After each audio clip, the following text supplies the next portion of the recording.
Good morning. It is Saturday, March 28, 2020, and here's the latest news. Jamaica now has 30 confirmed cases of the novel coronavirus disease, COVID-19.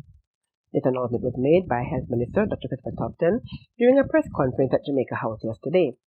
The 4 additional cases are from St. Catherine and Manchester, 2 with travel history that includes New York.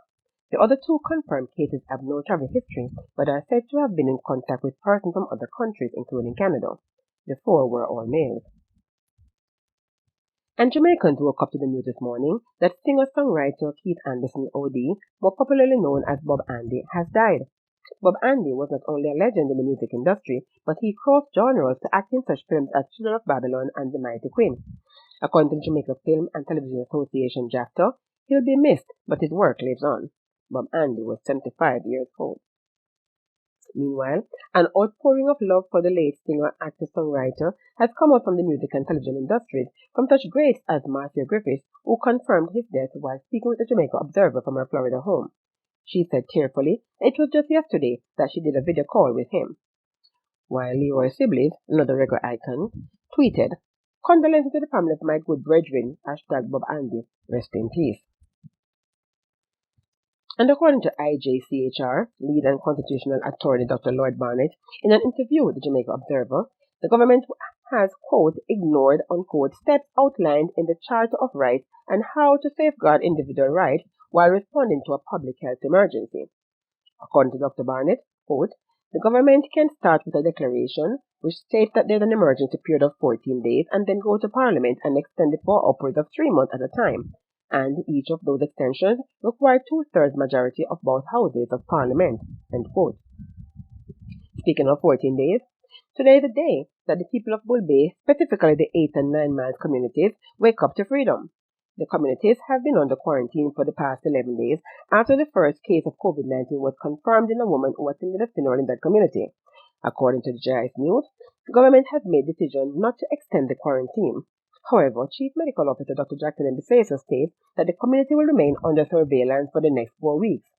The quarantine was to be lifted at 12 a.m. this morning. And NCB has further cut its operating hours to help stem the spread of the COVID-19. The new opening hours are Mondays to Fridays from 8:30 a.m. to 12:30 p.m. until further advice. However, their customer care center will be available between 8 a.m. and 5 p.m. during the same period. NCB has urged its customers to use its digital channels to help manage their financial affairs safely and conveniently.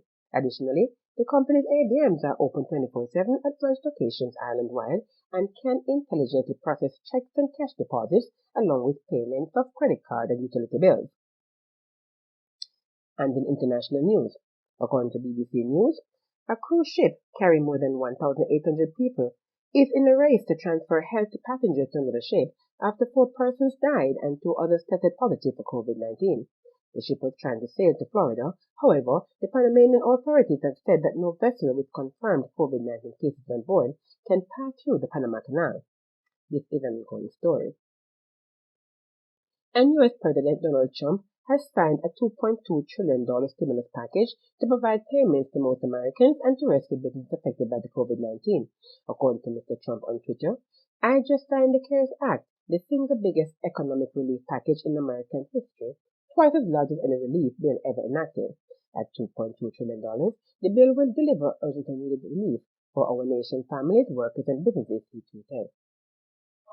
And England's Chief Medical Officer Chris Whitty says he'll be self-isolating at home for the next 7 days after experiencing symptoms compatible with COVID-19.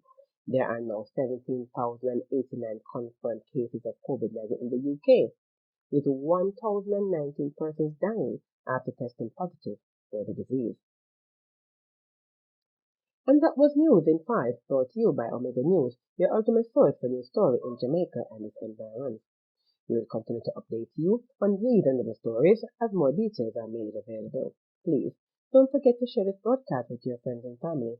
You can also subscribe to our YouTube channel at Omega News and like, share, and comment on our social media platforms, that is, Omega News JA on Instagram, Facebook, and Twitter. Please do have yourselves a blessed day.